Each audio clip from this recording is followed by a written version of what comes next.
নমস্কাৰ বন্ধুসকল, ইউটিউবৰ অসম টিউব চেনেলটোলৈ আপোনালোকক স্বাগতম জনাইছোঁ।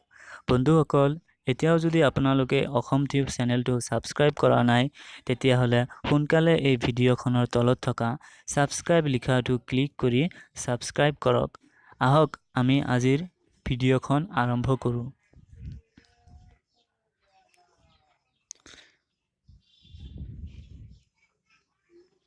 বন্ধুসকল, আজি সমগ্ৰ বিশ্বৰ লগতে ভাৰতবৰ্ষ তথা অসমতো সমান্তৰালভাৱে 5 জুন তাৰিখে বিশ্ব পৰিৱেশ দিৱস হিচাপে পালন কৰা হয়। অসমত দিনকে দিনে তাপমাত্ৰা বাঢ়ি যোৱাৰ কাৰণ কি জানেনে আপোনালোক? বা গ্ল'বেল ৱাৰ্মিং নামৰ বেমাৰটোত আমাৰ অসম আক্ৰান্ত হৈছে নেকি? হয়, আমি ক'ব পাৰোঁ যে অসম GWD অৰ্থাৎ গ্ল'বেল ৱাৰ্মিং নামৰ বেমাৰটোত আক্ৰান্ত হোৱাৰ কাৰণেই বৰ্তমান অসমৰ উষ্ণতাৰ তাপমাত্ৰা গৈ পাইছে 35 ডিগ্ৰীলৈকে। ইয়াৰ একমাত্ৰ কাৰণ হৈছে বৰ্তমান অসমত আগৰ হাৰত হাবি বননি পাবলৈ নাই।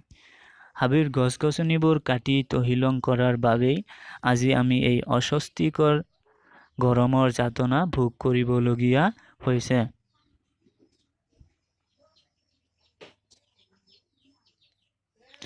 বন্ধুসকল, আহক সকলোৱে আজিৰ দিনটোত এডাল গছপুলি ৰুই সেই গছপুলিটোৰ দীঘল হোৱা পৰ্যন্ত আমি তাৰ দায়িত্ব লওঁ আৰু যধে মধে গছ-গছনিৰ কটাৰ পৰা বিৰত থাকোঁ। এই পথ অৱলম্বন কৰিলে নিশ্চয় আমি এদিন এই অস্বস্তিকৰ গৰমৰ যাতনাৰ পৰা সকাহ পাবলৈ সক্ষম হ'ম।